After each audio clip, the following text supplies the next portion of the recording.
Kia ora, hello, I'm Philip Duncan. Thank you for joining us for our Tuesday weather update for November the 15th. And low pressure is the main feature this week, parked in the Tasman Sea. This is it right here.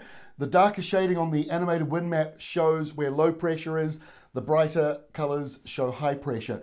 So we've got two lows on either side of New Zealand, but the main one is this one here, and it's going to track in and across the country as we head in towards the weekend.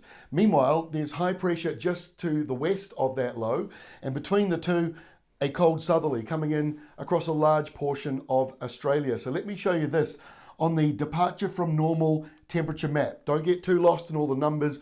All we're looking for are the colours. And what you see here in the pink and dark blue, these are the departure from normal maximum temperatures. So how much warmer or cooler is it compared to usual at this time of the year? And what you're seeing is becoming cold and colder as we go into Wednesday. Whereas New Zealand in the dark red is 8 degrees more than average for the daytime highs over the next couple of days through the South Island's interior. So definitely noticing those warmer winds around the South Island, while Australia's got plenty of southerlies and your temperatures are cooler for this time of the year.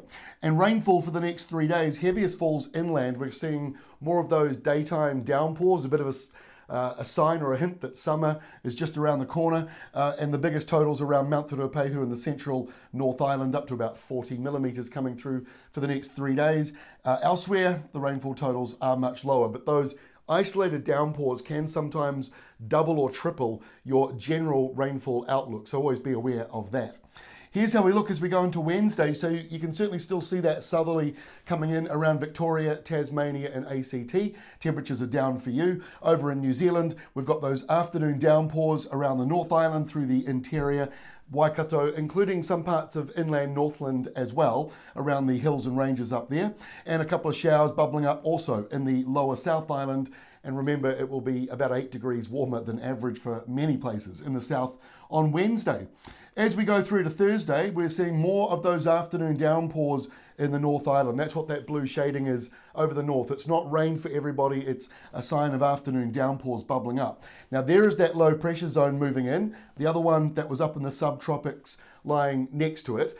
Neither of them are nasty systems, but it just shows that there's a bit of instability in the atmosphere, which means more of those downpours that bubble up in the afternoon possible. And in Australia, high pressure certainly in control on the eastern side, but a new low over there for Western Australia.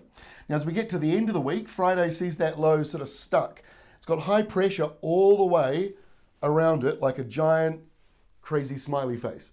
And so with that big U-shaped area of high pressure, that cuts off the Southern Ocean southerlies from feeding that low. So it doesn't get any bigger or nastier than what you already see right there. Windy northerlies coming back into Adelaide, but on the other side, a colder change coming through for Perth on Friday. So the weekend, the low moves in on Saturday, but doesn't do a huge amount. You know, it's fairly weak. But one positive is that it will bring in some rain. We do expect for the eastern side of the South Island, Canterbury, which is getting very dry, as it often does in November. So this rain will be helpful. We're forecasting, last time I looked, about 25 millimetres. Also on Saturday, another cold change coming in to South Australia. So Adelaide, you've got a burst of rain and maybe a few thunderstorms in there as well. And by the time we get to Sunday, that low in New Zealand has really fallen apart because it didn't have that big injection of southerly air. So it's kind of falling apart. There's still a few showers. Temperatures are still mild. Nor'westers coming in. And for northern New Zealand, they're coming out of the subtropics. So it will certainly be mild. But look at this. We're still in the thick of spring over here in the southeastern side of Australia. More low pressure, a storm down here in the Southern Ocean, and windy gale force conditions and another temperature drop, and that will likely spread its way out towards New Zealand next week. So we're still not yet in the summer side of weather, in the sense that things are still very unsettled due to the Southern Ocean and also lots of low pressure tracking in around southern Australia, and some of those lows are also drifting over to New Zealand. Lastly, the tropics, pretty quiet. You know, La Nina's peaking right now. The cyclone season's with us already, and so far, so good. That is all from me. We'll see you again tomorrow with our next update.